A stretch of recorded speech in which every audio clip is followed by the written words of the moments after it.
মধ্যপ্রাচ্য সংকট ও মার্কিন নির্বাচন নিয়ে বিস্তারিত আলোচনা করতে এই মুহূর্তে আমাদের সঙ্গে সরাসরি যুক্ত হচ্ছেন জাহাঙ্গীরনগর বিশ্ববিদ্যালয়ের আন্তর্জাতিক সম্পর্ক বিভাগের অধ্যাপক শাহাব ইনাম খান। আমরা সরাসরি যাচ্ছি তার কাছে।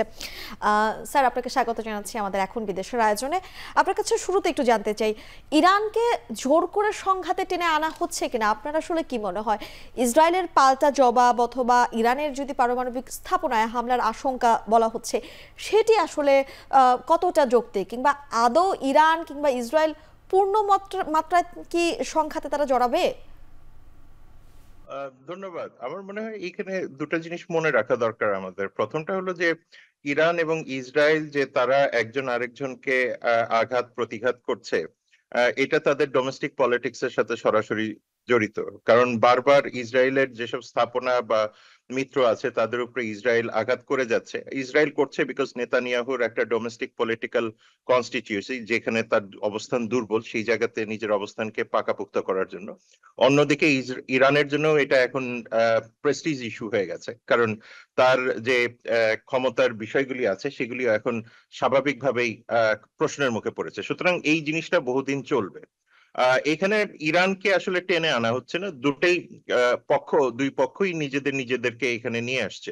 মুশকিলটা হচ্ছে যে এই জায়গাতে ইসরায়েল যেভাবে ইরানকে প্রতিঘাত করার চেষ্টা করছে সেটা আসলে খুব বেশি সাস্টেইনেবল হচ্ছে তাও না, আবার ইরানের ক্ষেত্রেও খুব বেশি সাস্টেইনেবল হচ্ছে না। সুতরাং অনেকটা সময় ধরে আমরা দেখতে পাবো যে এই দুই দেশ একজন আরেকজনের উপর বিভিন্ন রকমের হামলা প্রতিঘাত করবে।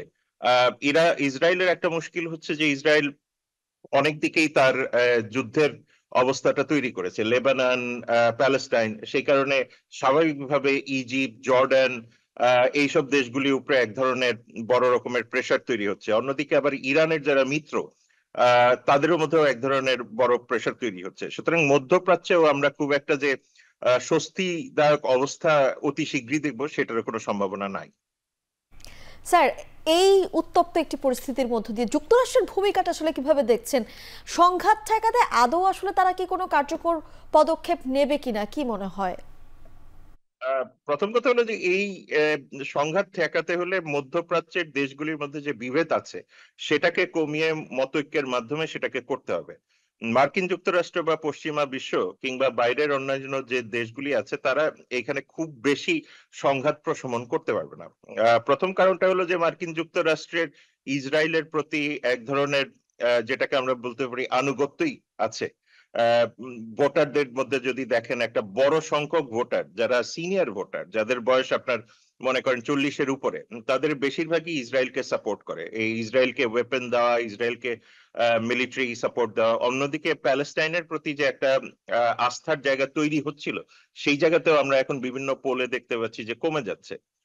এবং মার্কিন নির্বাচনে নিশ্চিতভাবেই এই ইসরায়েল কেন্দ্রিক একটা আলোচনা তো রয়েছেই। অর্থাৎ কমলা হ্যারিস বা ডোনাল্ড ট্রাম্প কোনো অবস্থাতেই চাইবেন না ইসরায়েলের হয়ে ইরানের প্রতি একটা নমনীয় অ্যাটিটিউড করার। সুতরাং সেই জায়গা থেকে দেখলে পরে মার্কিন যুক্তরাষ্ট্রের ইলেকশন, মার্কিন যুক্তরাষ্ট্রের প্রশাসন, মার্কিন যুক্তরাষ্ট্রের ডিফেন্স সবকিছুতেই কিন্তু ইসরায়েলের একটা বড় ভূমিকা আছে বলে। সেই কারণে আমার মনে হয় না মার্কিন যুক্তরাষ্ট্র এটাকে সরাসরি প্রশমনের জন্য প্রত্যক্ষ কোনো ভূমিকা রাখতে পারবে। তবে নিশ্চিতভাবে পরোক্ষভাবে তো ভূমিকা রাখা সম্ভব, এবং সেই ক্ষেত্রে ইলেকশনের আগে কতটুকু মার্কিন প্রশাসন রিস্ক নিবে ইলেকশনকে কেন্দ্র করে, সেটাও একটু দেখার বিষয় আছে। স্যার, সময় ঘনাতে ঘনাতে কিন্তু নির্বাচনের আর খুব বেশি সময় বাকি নেই। মার্কিন নির্বাচনের মাত্র আর 1 মাস বাকি আছে, এবং এই নির্বাচনে মধ্যপ্রাচ্য ইস্যু আসলে কতটা প্রভাব ফেলবে বলে মনে করছেন আপনি?